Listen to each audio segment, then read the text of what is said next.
Excellent. We are going to do a roll call first. We have Cara, we have Mickey, we have Geraldo, we have Assistant Corporation Counsel Candela, we have Tony, and we have Michael. Am I missing anybody? No. Do we have Lori, just sorry to interrupt you, Michael. Lori just said she's running late and she'll try to join. So we might get her later. Sounds good. We have somebody taking minutes. That we do. We have the city here, I think.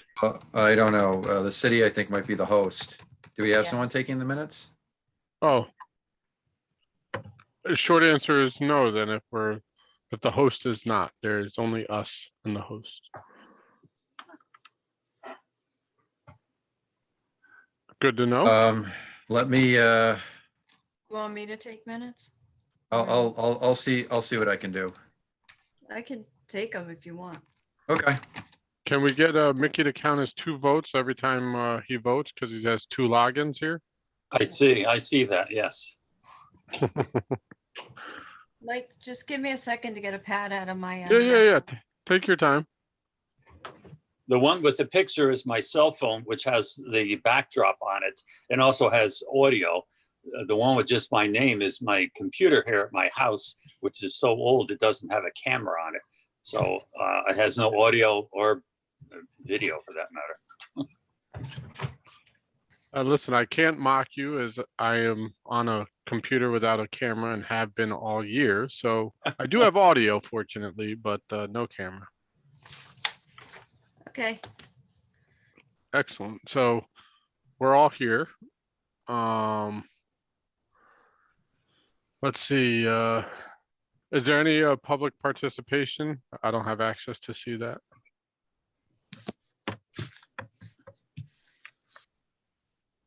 They're in the bushes over there. Yeah, I was going to say, yeah. All right, so we'll go no public participation. Next is the September 23rd minutes.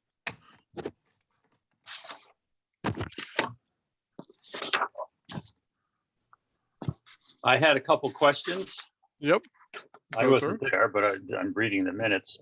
On page 2, old business, there's a paragraph in the middle, and this actually happens a couple times.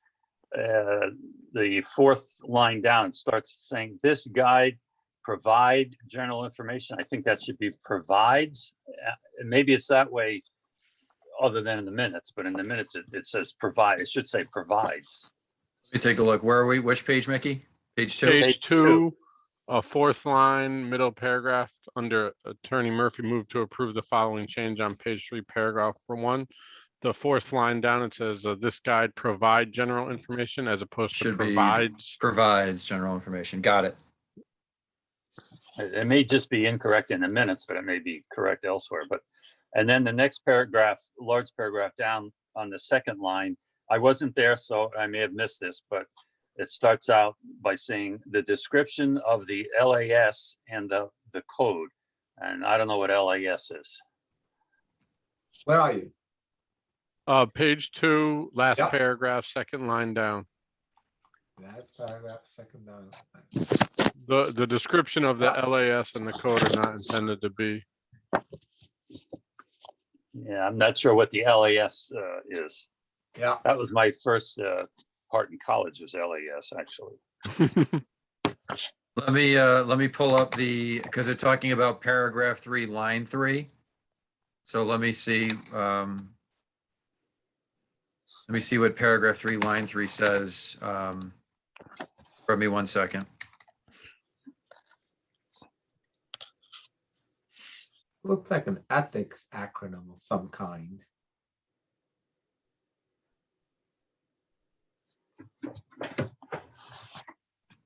Oh, it's covering up my face. It's referencing I believe it's referencing.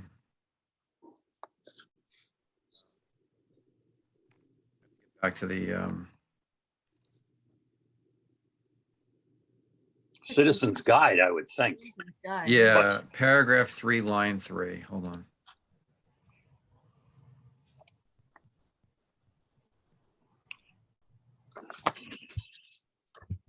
Here it says this guide, this is on page 3 of the Citizens Guide.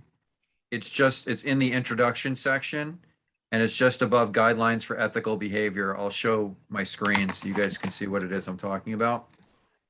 Does it really say LAS? This guide right here where my mouse is, this guide provides general information only, the description of the law and the code. I think it's supposed to be the law. Law, okay. Are not intended to be exhaustive, and then it goes on, but I think it's supposed to be. How dare somebody have a typo? I just, Okay. Let me make that change, law. no pressure, Cara. No typos allowed or mistakes in the minutes.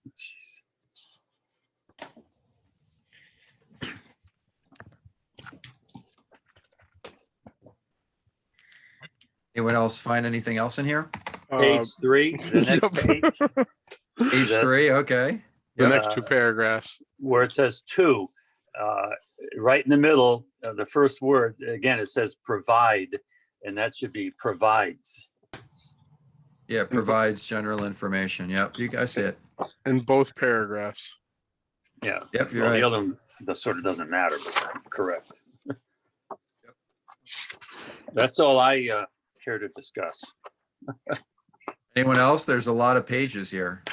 I know.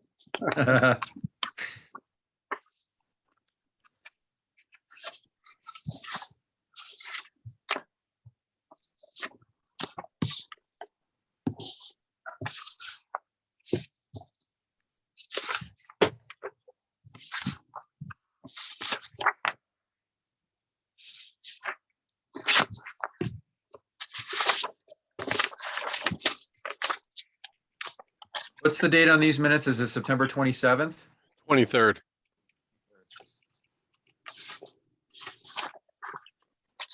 I think Geraldo's screen might be frozen. Nope, he's there. There he is. You're on mute, Geraldo. You're on mute. Yep, he's figuring that out.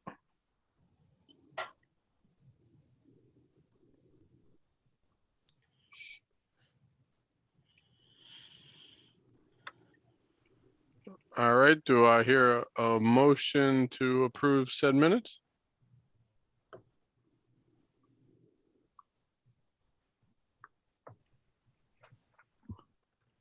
I'll make the motion. Subject to the changes that Right. Mr. Bolzar pointed out.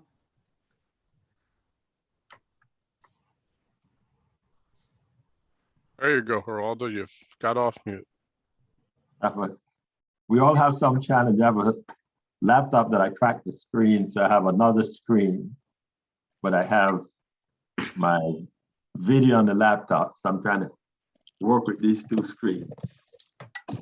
Nice. Obviously, it's not nice. Mickey can't second, so Geraldo or Tony, do you want to second? I'll second. All right, Tony will second. All in favor? Aye. Aye. Opposed?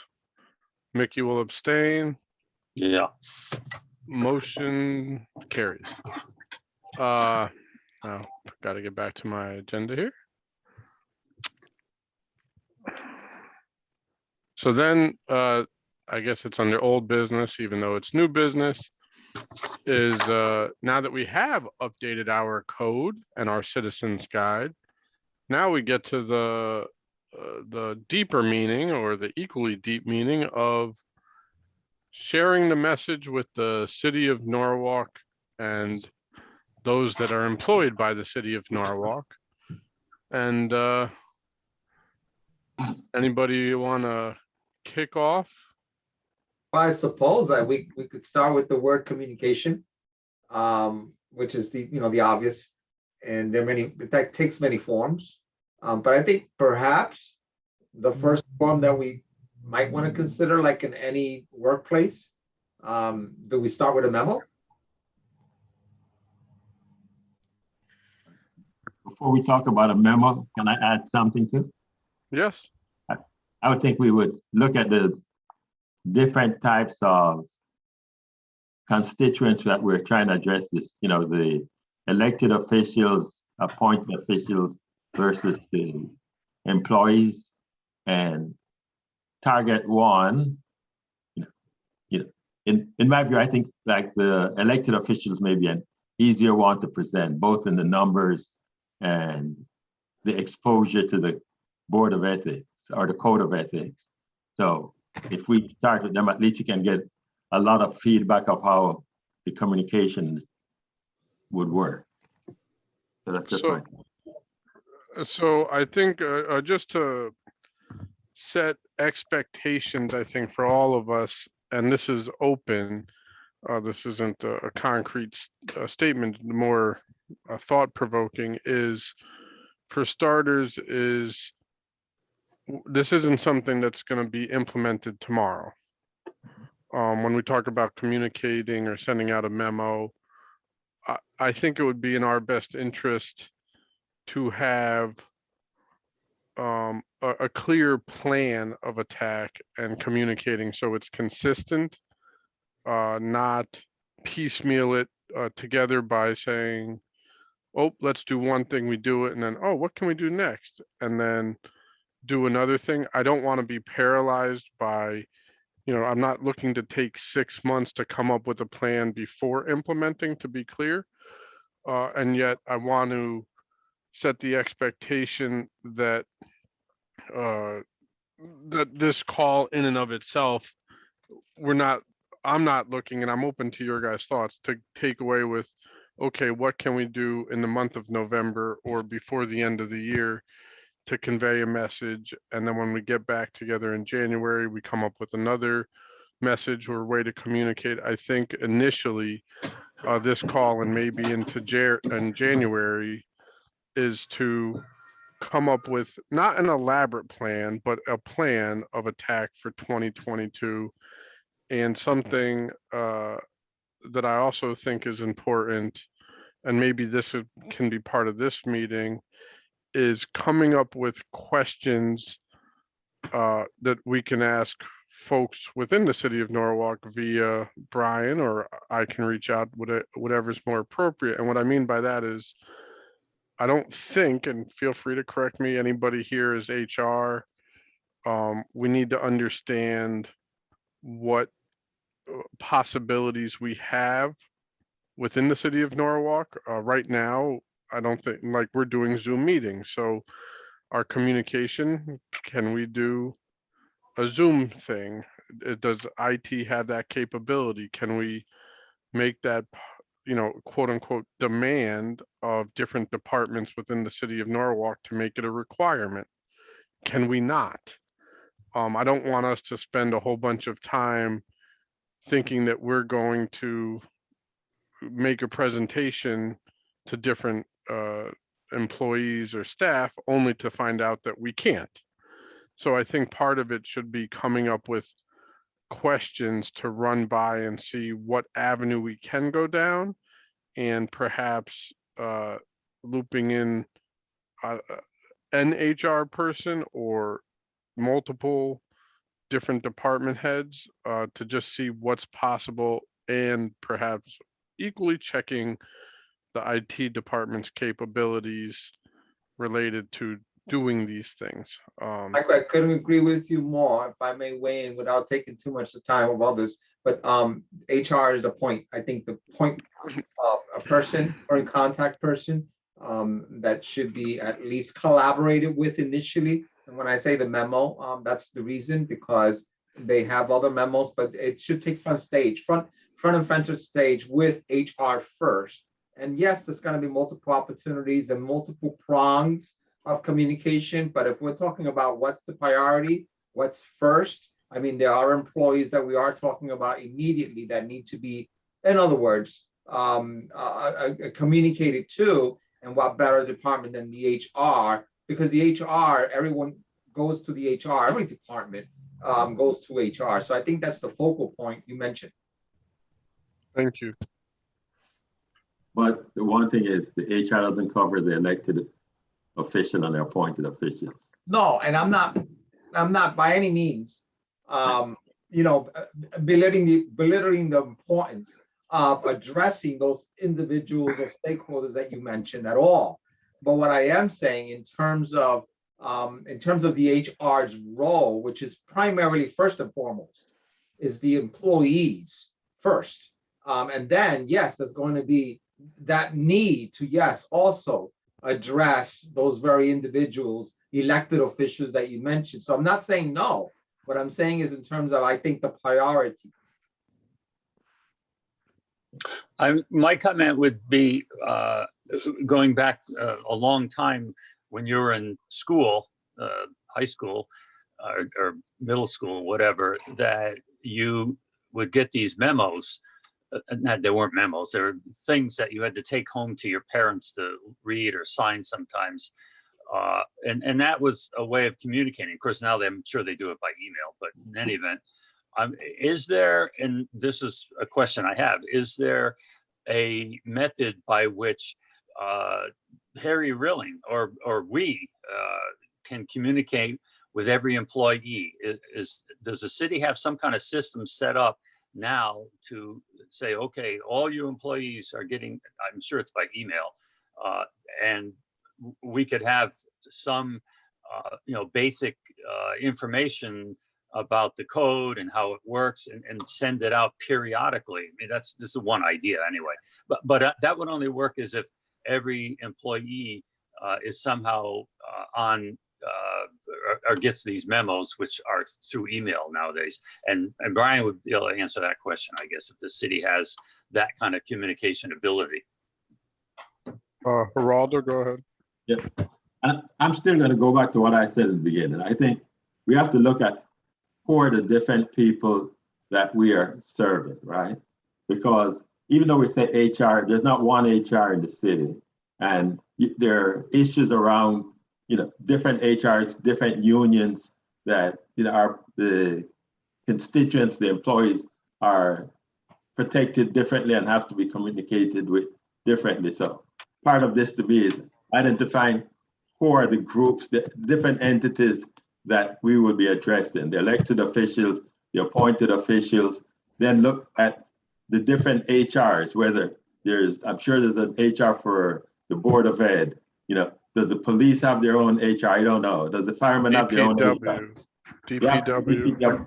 And because of union issues, usually aligned with the unions would be an HR. So I think the first thing that we should do is look at the different people that we have to communicate with, and then the residents of the city of Norwalk. Well, so I think actually we can combine both what you just said, Geraldo, with what Mickey said in the question form is, and Brian, you can let us know if you're able to do this or if there's a place I can try to get this information, is come up with a spreadsheet of who the different departments are, who those people are, and then what their communication tool is. And because I think to Geraldo's point, there probably isn't just one that, one rule they all follow. I'm sure there's different communication points for different unions, different boards, different groups.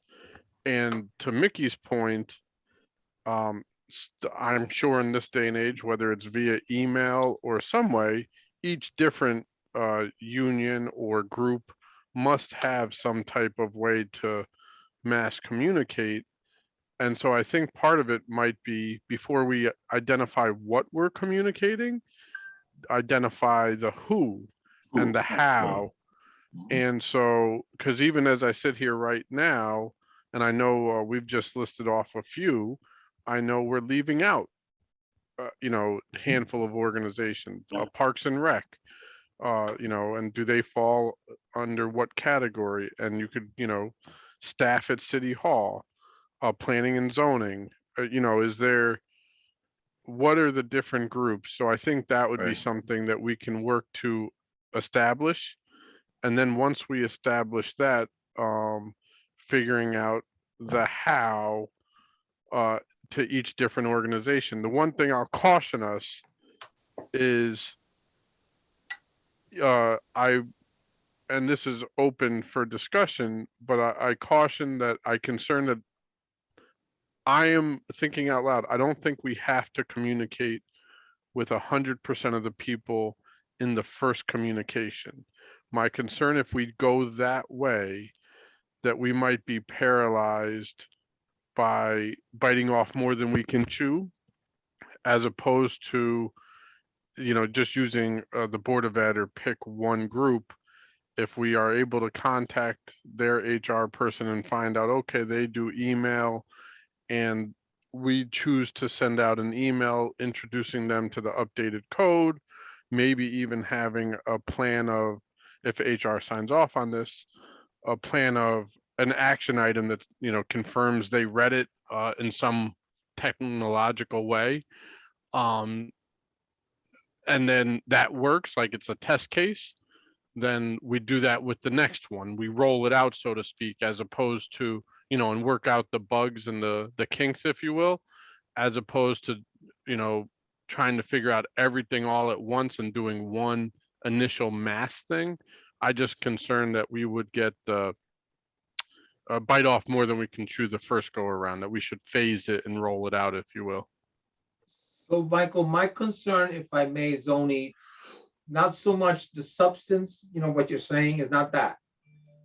It's really the role that this committee is playing. So what I'm saying by that is that the role is one of adjudicating, and yes, looking at, for example, having prepared the ethics, the actual, body of the ethics, the meat of it, the content, right? But then we're now proposing that part of communicating. How much of that, if any, is really the role of, say, the people that have control and authorization and so forth of relating directly to not just the employees, but like Harold was saying, other people who are engaging the elected officials and so forth. And I'm just not clear, not sure, don't think either that it may be in our jurisdiction, if you will. Understood. Geraldo, go ahead. I just think before we worry about how and what we're communicating, I think it's the first thing we need to do is identify. I'm stuck on that, identifying the audience. So as you look at this, to me, it's doing the research and figuring out who are the different HRs and how many HRs, I'm assuming it's the HR person would be the place where you would start. And instead of saying, okay, we have the HRs and we want to tell them we want to send information to all of them, we really should speak to them and tell them about, just meet and explain to them that this is our role and we want to roll this out and get from them, let them recommend to us what's the best way to communicate with their constituents. It may be different to communicate with the police union versus the Board of Ed. The Board of Ed may say, hey, we do something like this. We have our own code of ethics, and you'd be surprised, a lot of unions and institutions have their own code of ethics besides what the city has. So the Board of Ed could say, we have our own, this is what we do. Why don't we roll it into the communication? We already have a process. Every year we do this and we'll just include it with ours. And so it may be different, but I think it would be good to speak with the head of each HR and get their opinion, and then we can have a discussion around it and see what's the best way to communicate with them. Well, let's go right to that. Brian, is there something within City Hall that would be easy, or a point person to talk to? I'm sure there's a master list, or is there a master list or something that would have who the different folks to get a hold of in the city are? Wouldn't that presumably be in the organizational chart? Yes. The answer to both your questions is yes. There is an organizational chart. The Human Resources Department at City Hall, obviously the chief is Ray Burney. I believe, I don't have a lot of experience with the Board of Ed. I don't really deal with them. But my understanding is, while they might not have a department head like that, I believe Ray has a mirror, somebody that does something very similar to him up at Board of Education. I know that Ray's in contact with them, just, based on my conversations with him, during the time I've been here. So Ray would be able to advise which people we need to notify in the city for city employees, who we need to notify at Board of Ed so that they can then subsequently notify the appropriate heads of departments or whoever that might be up at Board of Ed. And then we also would have to find out who would be the person to reach out to elected officials and appointed officials, who that might be. We would need a master list, which I believe I know we have for the city, because we've gotten mass emails before when they're trying to send out an urgent notification to everybody. And just so this board is aware, there are, I believe, 4 unions, police, fire, NMEA, and NASA, at least in the city. I don't know what the situation is with the Board of Ed. And virtual might be the easiest way to go, number one, because of COVID, in terms of how we roll this out, even if it isn't the next year, number one, because of COVID. And number two, as you all probably are aware, police aren't in City Hall, fire aren't in City Hall. Elected and appointed officials have other jobs for the most part outside of City Hall. So there's a lot of people that are not in City Hall, and especially with police and fire having, much different schedules than most of the other people, it might be beneficial to have either a live option, if that's what we're going to do. And I know we're getting further down the road, either a live option and perhaps recording it so that people like the police who work 3 to 11 or overnight can watch it at their convenience and when it's convenient for them. But yes, there is a master list. I believe we should reach out to HR, Ray Burney specifically, and he could reach out to the Mirror up at Board of Ed.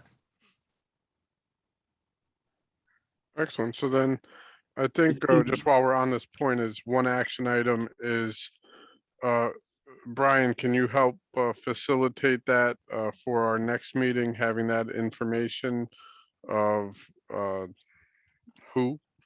Sure. Excellent. Question Oh. on that, if I may, or Go comment.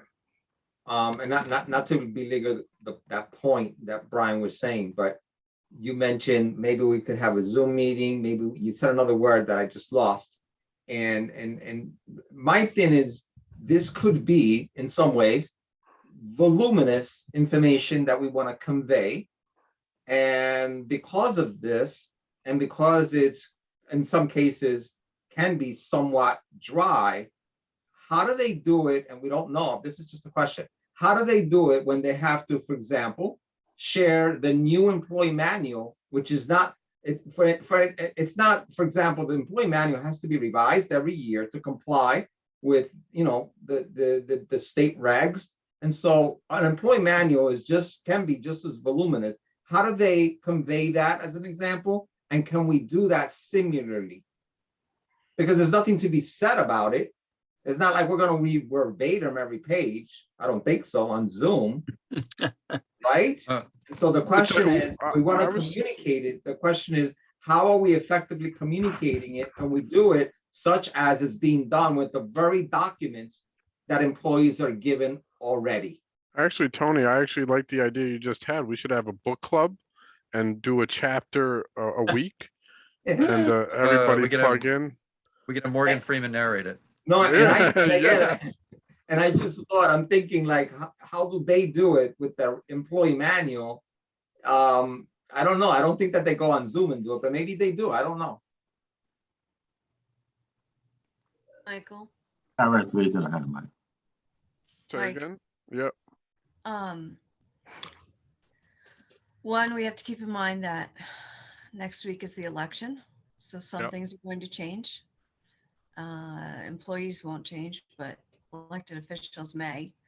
So we need to keep that in mind. Also, to Tony's question of how, the mechanics of how do you condense a large volume of materials. If you go to the State Board of Ethics website, you can actually take their online course, which looks like a PowerPoint, and it's interactive, and it's what the state employees take. So, and that's how the state condenses theirs. I'm not saying that the city of Norwalk's IT has the budget or the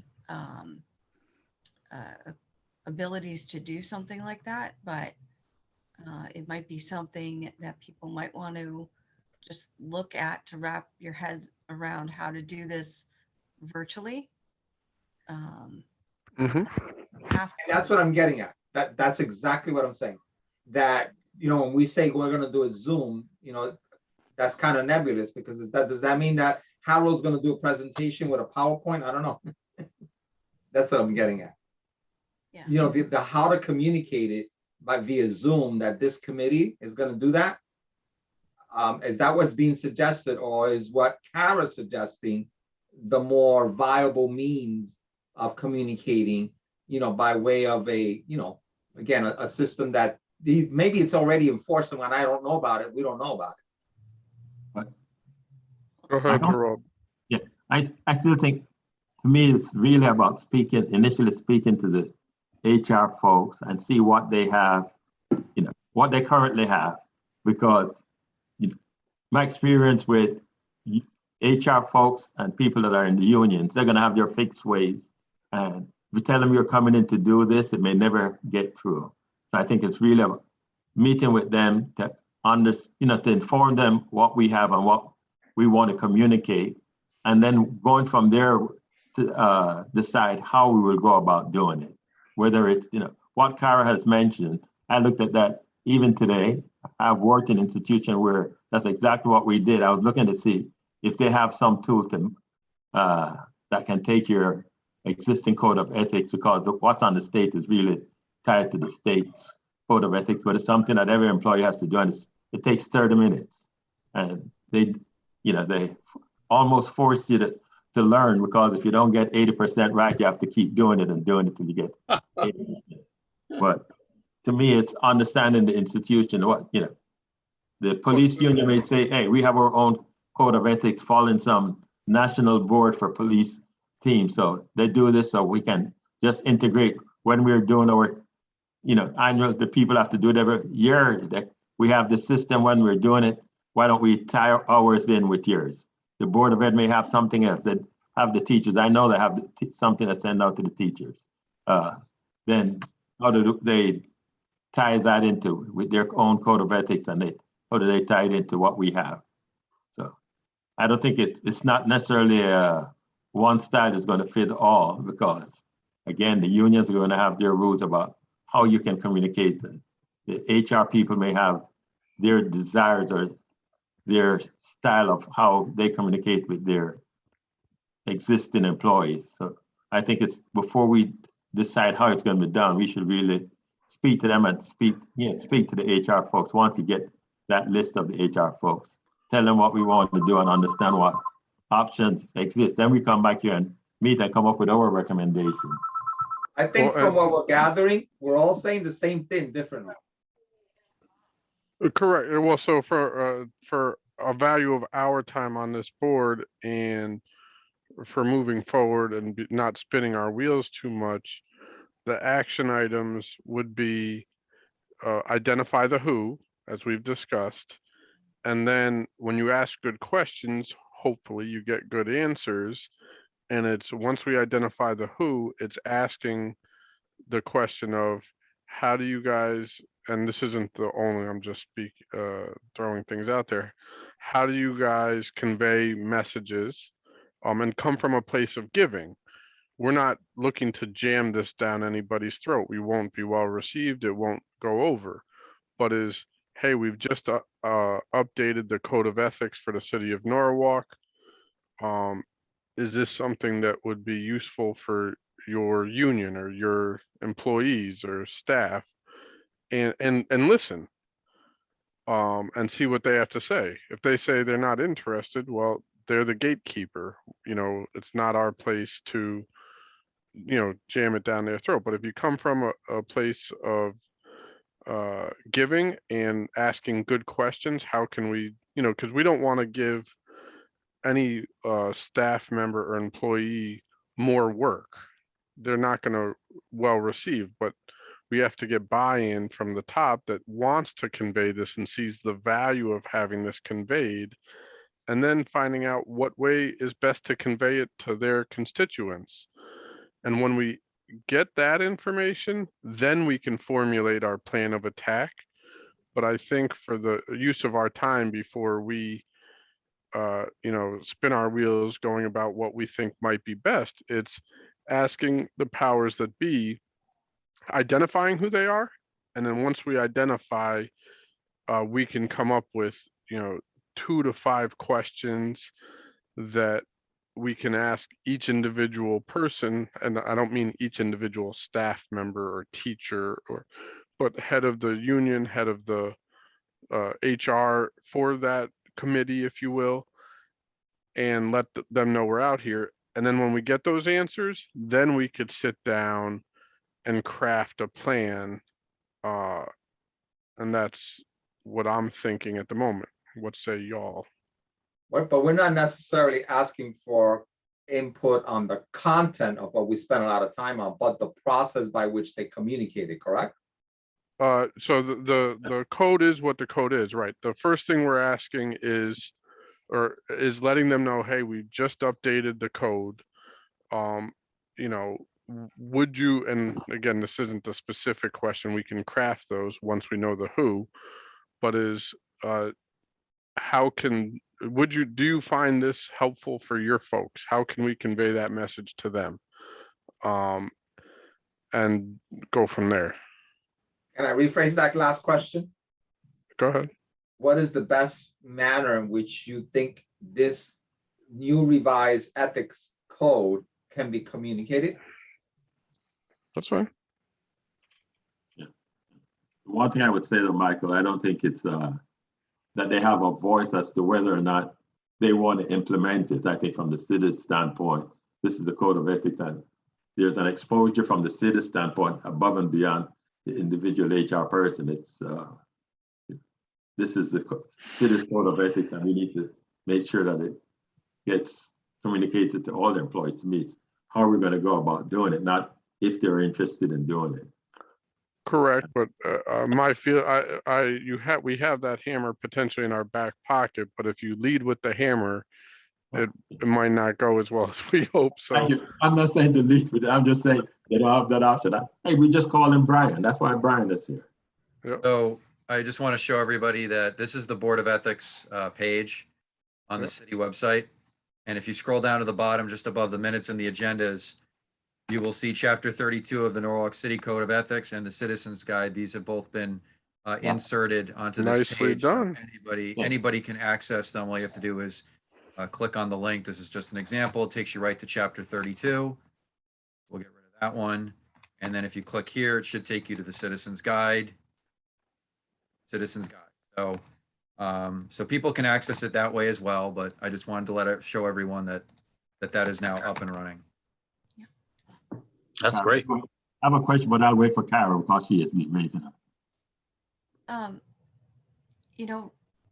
Until we revise this, the code, my understanding is that, in my experience when I was appearing before the ordinance committee, was that because of all the changeover, a lot of people had not been trained in the code as it existed before we revised it. And that in essence, we had a gotcha system because people had not been trained. They didn't know what was in the code. So I think one way to approach it with Ray Burney is that we don't want any municipal official or employee to be in that position of a gotcha. And we would like to find a way to effectively roll out the changes so that everybody learns what it is, so that they don't end up before us. I know that makes us, in theory, not as active, but it's kind of like the grievance board for the attorneys. You never want to end up there, so you're trained on it ahead of time, so you don't get there. So you want to get away from the gotcha system. And how we do that effectively in a way that, as Michael said, doesn't feel like it's being forced down people's throats, because nobody wants to have their integrity as a person challenged. but in a way that educates them in a kinder and gentler way, is the way that we may wish to consider engaging in with all of the municipal employees and the municipal officials. Is there a time exposure for that? Is there a time exposure as we engage them? In other words, are we gonna do this for 2 months, 3 months, 5 months, or are we gonna have a gotcha within a certain time or period? That's what I'm saying.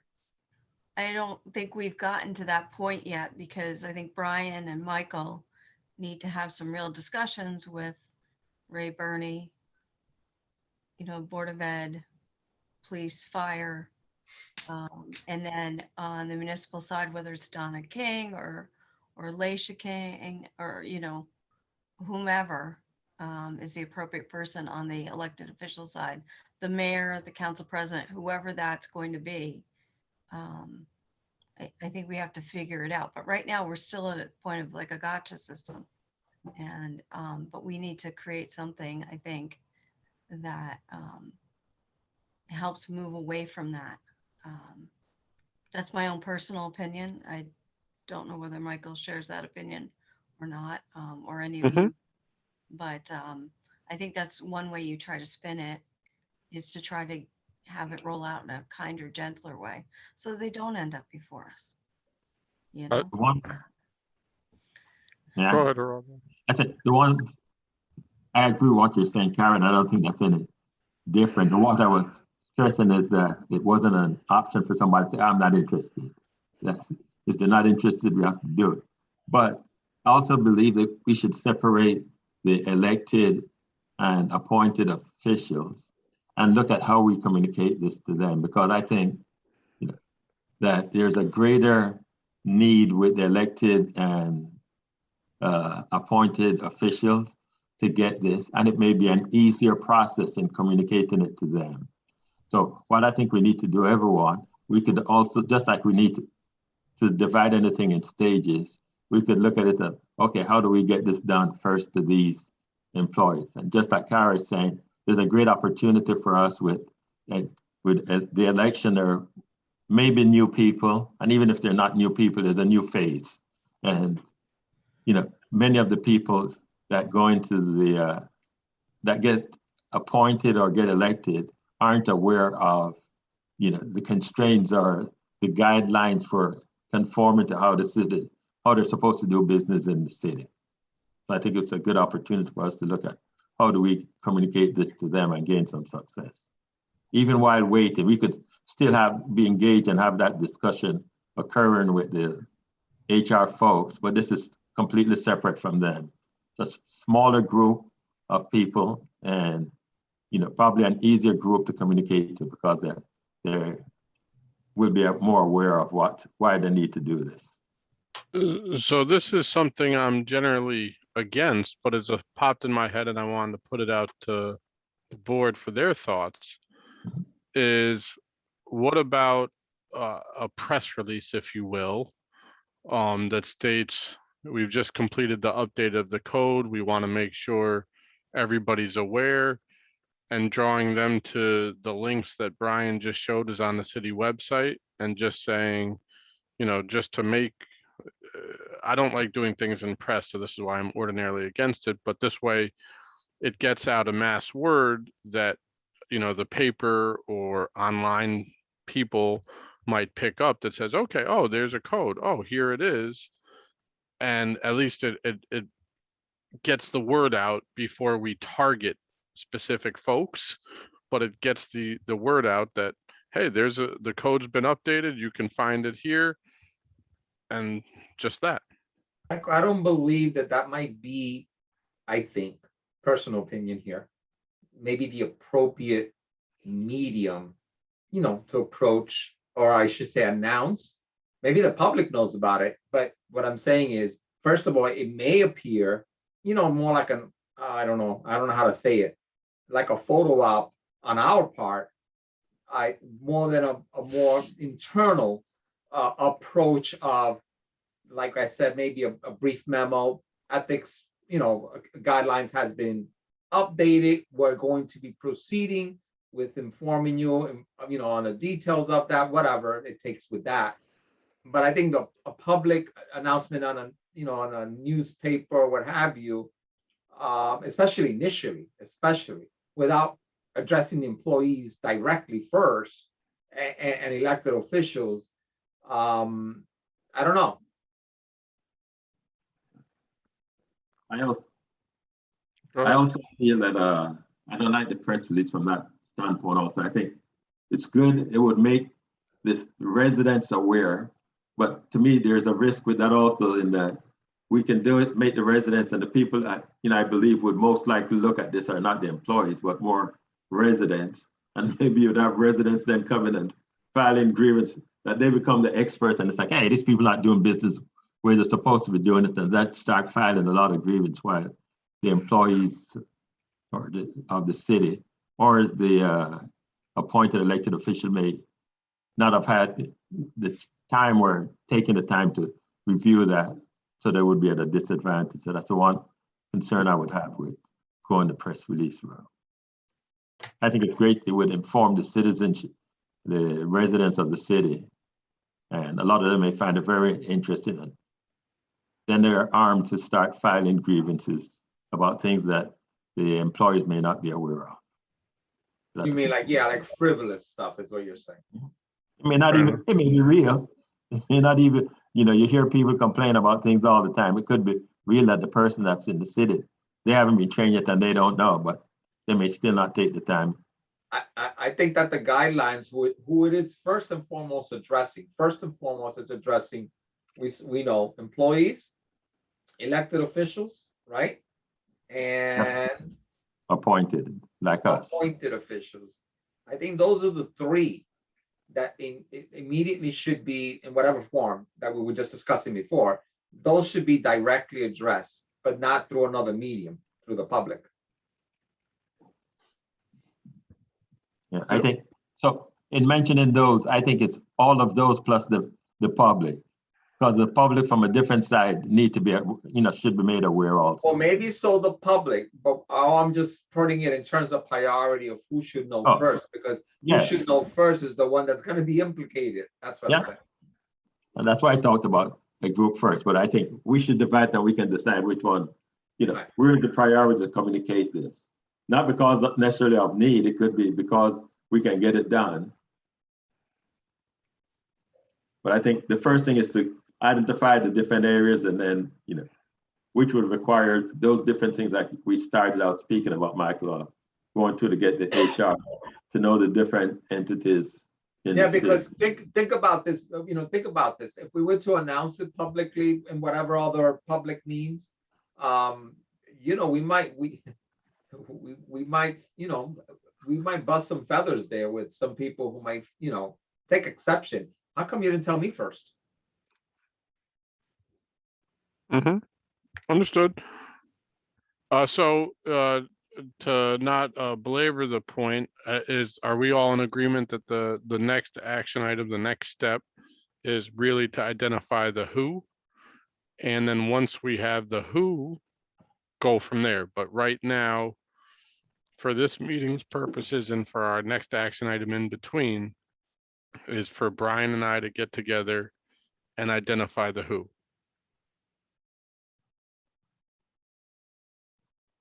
Are we all on board with that? Is there a different avenue or something in addition to that?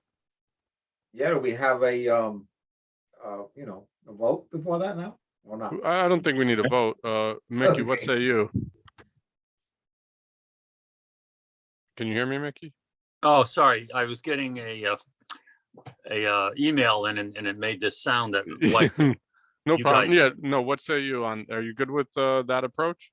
yeah, I would just sort of add something to it that is, after you meet and you come up with a list of 5 or 6 or 7 quote contacts with these different entities, whether it be a police union or fire union or you know, whatever, AFSCME, those 5 or 6 or 7 contacts could either be contacted by you as chairman, or you could give each one of us on the board one of those entities to contact, so you don't have to contact all 5 or 6 or Well, 7 well, of here's them. another thought to that. I mean, that's a good thought, but I wouldn't say every one of us. And this is just a question. I don't know the answer to this. Do we invite one to maybe a meeting? Maybe not. Maybe that's not a good idea. I'm just throwing it out. For the value of their time, we could decide if they should come to a meeting or there's a specific meeting. I think, to Mickey's point, the plan of attack is identify the who and make sure we're not missing anybody, because we all keep mentioning the same Board of Ed, police, fire, the obvious ones, DPW, if you will, but for all I know, we're completely missing a smaller group that hasn't come up. And so it's identifying the who, and then once we identify the who, to Mickey's point, I don't intend between now and Thanksgiving to be contacting people and beginning any type of dialogue. My thoughts are, once we identify the who, we get back together as a group and say, okay, what's that next strategy? What are the 3 to 5 questions? To Mickey's point, do we divide and conquer? Do we, the initial point of contact, I don't think is, needs to be overthought. This is a simple conversation with, city folk, people that work within the city, people that believe in Norwalk, value Norwalk, contemporaries of ours. So, and once we identify the people, we may have relationships with them, and these may be easier conversations than we're making out. So for next steps, is there anything in the, so first, just real quick, does anybody disagree with the who being important to find out next? So who is That- important, but I do have another thought about the contact, who's gonna, then we're gonna approach to contact them. And we mentioned, each one of us, we mentioned you. And I thought from a standpoint of a law and the issue relating to law, and this is just a thought, not to put more on your plate, Brian, but just because Corporation Counsel is here, from the standpoint of compliance and laws and regulations and so forth, is that a thought? So we'll cross that bridge if we need to enlist Assistant Corporation Counsel. It's not off the table, but I don't, this is not a initial legal thing that we necessarily need. He will help me craft the who, because he's in the city, so he knows who to contact to get the list. But as far as an initial reach out, I don't think it might even be too imposing or intimidating if it comes from Corporation Counsel for an initial reach out. And at the same token, to me, that's the next step. That's not being decided on this call tonight. That's the next step. So for tonight, before we get to a different tangent, I just want to loop back. And is there anybody that's against our next step being identifying the who and coming up with a spreadsheet, if you will, or it doesn't need to be a spreadsheet, but a sheet of paper that has the who? Are we all in agreement on that? Yes. Excellent. So And the then, who are the targeted people to get that we're going to communicate with? the groups and organizations, not the mass, not all the No, teachers. no. That's what I'm saying. The institute. Yes, Yeah. the No. entities. The contact But people. just so we are clear on that, it's really the people the different people that we're going to contact, and the different agencies or organizations within the cities that need to be contacted. I think there are Correct. two things. What agencies they are and who is the contact person within each agency. Yes, correct. Okay. We're all on the same page with that. Yep. The only thing I want to add, Michael, is, the question I've presented about the possibility of treating the elected and appointed officials separately and prioritizing those. The committee still going through this way, because we still would need to know who and how as an example, the appointed officials, how do you get to them? How would Well- people get to us? Right, so, related to elected and appointed officials, after, I don't actually know what exact date it is, November 2nd, after the elections.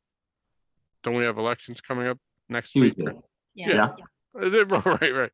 So once we identify, who the next administration is, who the next, who elected officials are, there will be a list of who that is, and they can be a part of how to, contacting them as well.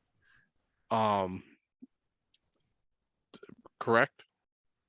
Once, Sure. Yes. right now, the list we have today for that won't be the same list that we have November 4th. But I'm not worried about, I wasn't worried about the list, more of the concept of making that if I can if we can agree on that. I don't know how everybody else feels about that, but to me, that would be a good priority to go. I'm not just saying the ones that are there today, but just in general to go to the appointed and the elected officials. Yes, no, I think, To roll this out. yes, no, I think they can certainly, again, once they're elected next week, be identified and then be in the first wave of notifications. To your point, to make them aware of and go from there. I see how we roll it out to them too, not just making them aware. Then at least it would give us, they're a smaller group and a group that definitely would be active participants. So to me, it's once you get that, is how would we go? Well, so, and I'm okay with doing this tonight, but my thoughts are related to the how with that group, Geraldo. That would be the next conversation. Okay. What can we discuss? Could we discuss that next in our next meeting? Oh, that 100%. Okay. That would be my plan of the next meeting, is to discuss that in more depth, and not just discuss, but come to some. What I want for all of us is to be proactive. I don't want us to be paralysis by analysis. Thank you. Is I want us to be proactive and not, we've spent an immense amount of time and justifiably updating this code and laboring over it, and that was all good and positive. The communication part, while it should be planned out, as I started out by saying, it shouldn't be overly analyzed and thought. I want us to be, share our thoughts and then, take votes by the end of the meeting and have an action item. We're not all going to agree every single time with every single organization, and that's okay. I think everybody on this call has respect for one another, and at times we can agree to disagree, but as long as the majority is in line with an approach and we've listened to everybody's point and heard what they had to say, then, I'd like us to move forward and not have 6 meetings saying, crafting a letter and belaboring over every line in it before we send something out. I'd rather us, it's okay to make a mistake or two, as long as we're initially getting the communication out, is what my goal and recommendation would be. And by the way, I'm looking for specific action. I think the thing that Kara mentioned as an example about the training from the state, if you look on that page, Kara, it does talk about others that can make arrangement with the state to use the tool. I don't know, if use the system as is, like signing on to theirs, or to give you the software, but they do say, they have that capability. But I believe everything there may be state oriented, but it's something that we can look into to see. For, at least even for like the elected officials, some area that may not have all the tools that the other agencies like the Board of Ed and the fire department and stuff would have. Right. Right. Elected officials don't have their own HR department. That's correct. And they don't have anything else, right? Even if they're appointed, what would we have? So just bring it to us, right? Who would communicate to groups like us? Okay, so All right.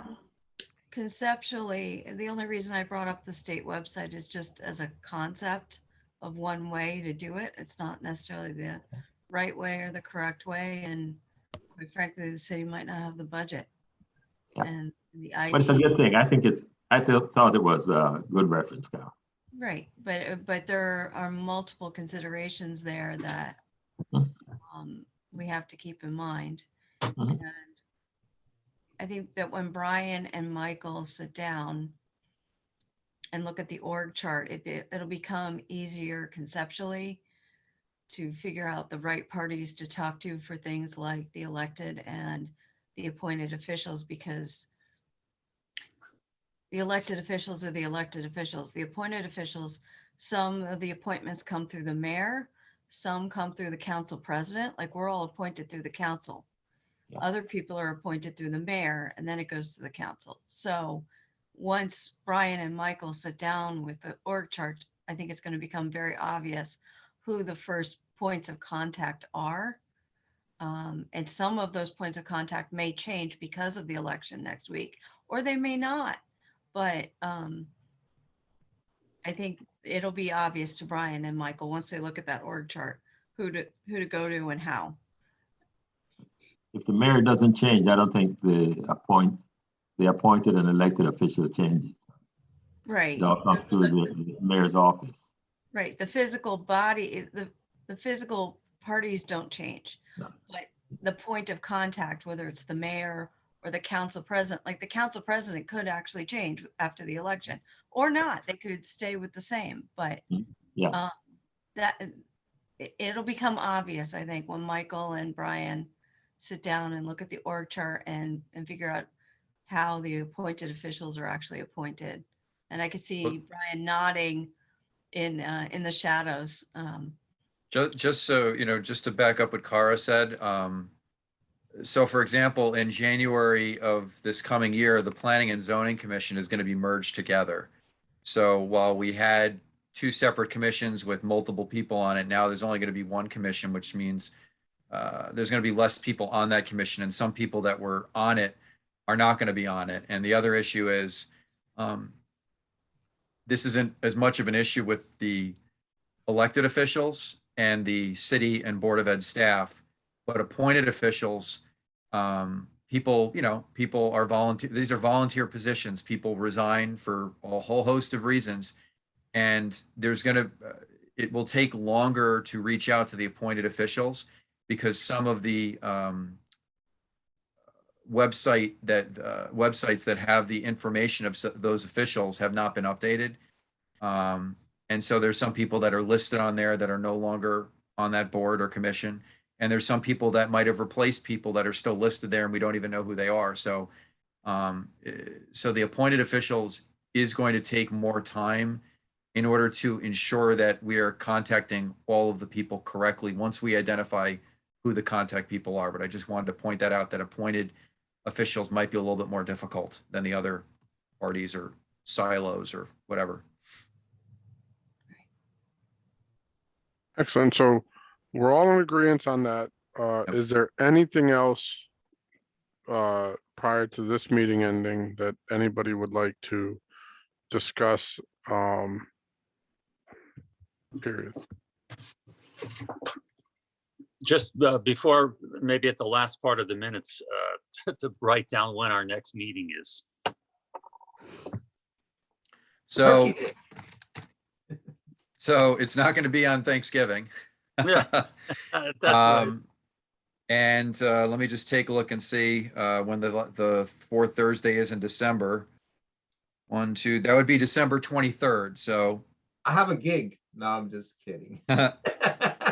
so I don't think we're going to be having unless you guys want to have a special meeting. The next one would be theoretically December 23rd, which would be the night before Christmas Eve. Why can't we move it up a week earlier, December 16th? Yeah.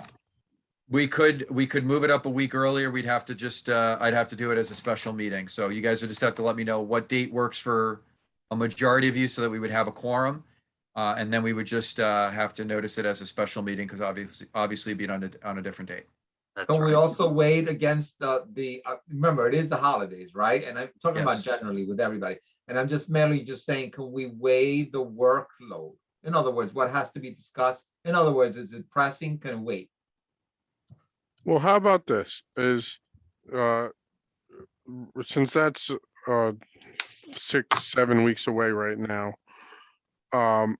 Brian and I will see what org chart we can come up with. And if we have proper information. If we are able to do that, we can then send out an email to see what the availability is for December 16th. I'm conscious of around the holidays, everybody's time is limited because not only family obligations, people are now having their holiday parties again, and most people still have to work in between all of that. So if we can, and it works to meet December 16th or 23rd, and we have the quorum, great, and we have the information, great. If for some reason we can't get a quorum either one of those days, we will stick with our regularly scheduled meeting, which is January 27th, and hit the ground running in the new year. But what I will do, and Brian and I will work on this in the coming month to see what we can gather and put together. And then we'll circulate an email just like Brian does every month to see who's available. And if we have a quorum, great. And if we don't, we will stick with our regularly scheduled meeting, January 27th. Does that work? Yep. Thank you, everybody. Cara, thank you for stepping in and taking the minutes. And Thank you, Cara. We yep. need a motion to adjourn. Yeah, no. I was just saying thank you before everybody just logged off. Do I have a motion to adjourn? So moved. I moved. Second, Second. all in favor? Aye. Aye. Aye. Opposed, abstained, great. Everybody have a happy Halloween, safe start to November, and a happy Thanksgiving. Plenty to be thankful for this year. Happy Halloween, happy Thanksgiving, everybody. Be safe. Thank Take you, care. thank you. Thank you. Happy Thank you. Bye. Easier.